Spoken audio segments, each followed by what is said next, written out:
ദൈവജനമേ, വളരെ വേദനയോടെയാണ് ഈ വിഷയം പങ്കുവയ്ക്കുന്നത്. അഭൂതപൂർവമായ ആഗോള കുഴപ്പങ്ങളുടെയും ധാർമ്മിക അധപതനത്തിൻ്റെയും കാലത്താണ് നാം ഇന്ന് ജീവിച്ചിരിക്കുന്നത്.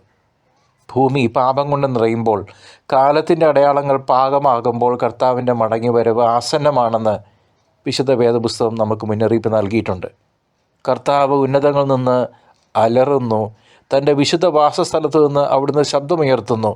ജെറമ്യ 25:30. ഇത് നാം ശ്രദ്ധിക്കാതെ പോകരുത്. ഇത് നമ്മുടെ ആത്മീയ നിദ്രയിൽ നിന്ന് ഉണരാനുള്ള അവസാന വിളി കൂടിയാണ്.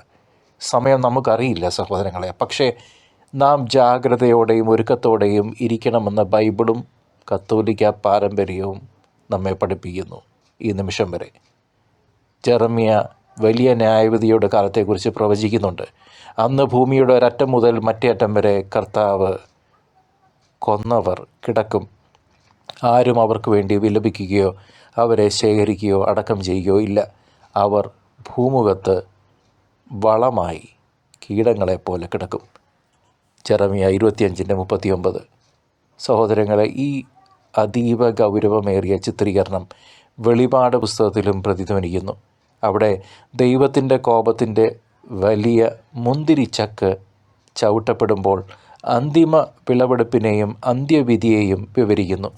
വെളിപാട് 14 10-20 വാക്യങ്ങളിൽ കർത്താവിൻ്റെ ദൂതൻ വിളിച്ചു പറയുന്നു, കാഹളധ്വനി മുഴക്കുമ്പോൾ നിന്റെ അരിവാൾ എടുത്ത് കൊയ്യുക, കൊയ്ത്തുകാലം വന്നിരിക്കുന്നു, ഭൂമിയിലെ വിളവ് പാകമായിരിക്കുന്നുവെന്ന്. വെളിപാട് 14:15 വാക്യം. സാധാരണ ക്രിസ്ത്യാനിത്വത്തിനുള്ള സമയം അവസാനിച്ചു. അടയാളങ്ങളൊക്കെ നമ്മുടെ ചുറ്റുമുണ്ട്.